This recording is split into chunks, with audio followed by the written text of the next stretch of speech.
संसार सुखाचा करीन. संसार सुखाचा होता का? मला तुम्हाला प्रश्न, आता तुम्ही संसाराचं दुःख सांगितलं तुम्हाला आणि परत तुम्ही म्हणता संसार सुखाचा. हो, महात्म्यांच्या दृष्टीने संसार सुखाचा. आता तुम्ही म्हणाल कसं काय? हा प्रश्न. हो, महात्म्यांच्या दृष्टीनं जन नव्हे जनार्दन. तर सर्वत्र भगवान भरलेला आहे. तर मग अवघे त्रैलोक्य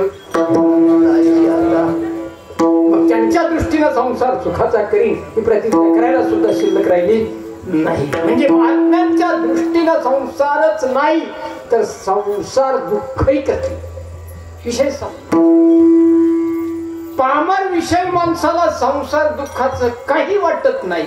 मुक्त पुरुषाच्या दृष्टीनं संसार दुःखच नाही.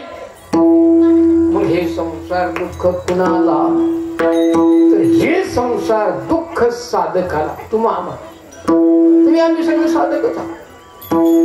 संसाराची भीती तर वाटते आणि सुटत नाही. काय घरी गेलं पत्नीला सांगितलं का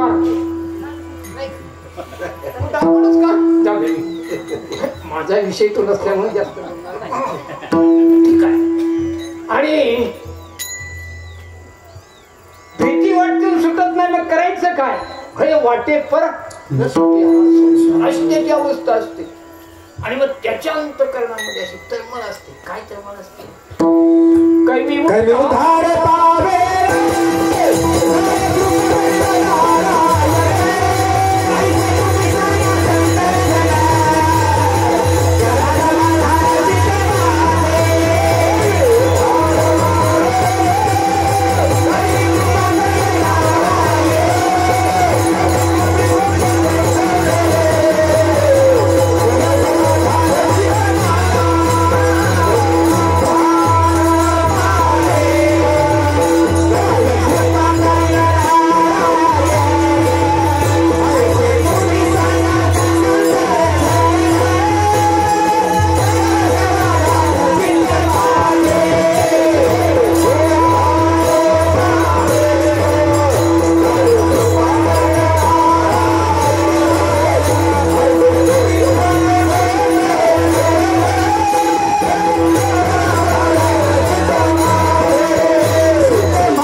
तुम्ही म्हणताय की नाही?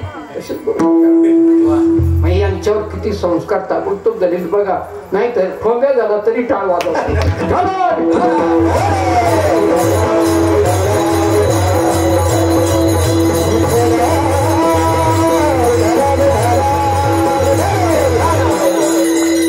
तेव्हा मुक्त महात्मे आहेत. त्यांच्या दृष्टीनं संसार नाही. पामर विषय जो मनुष्य आहे त्याला संसार दुःखाचं काही वाटत नाही. आणि जो साधक आहे त्याला संसार दुःखाची भीती वाटते. पण स्वसामर्थ्यानं तो तरुण जाण्याची त्याच्यात ताकद नाही. असा एक साधक आमच्या तुकोबरायांकडे आला. श्री संताची साष्टांग हे करी त्यांच्या चरणावर मस्तक ठेवलं. महाराज, मी संसार दुःखानं त्रस्त होतो आणि या संसार दुःखातून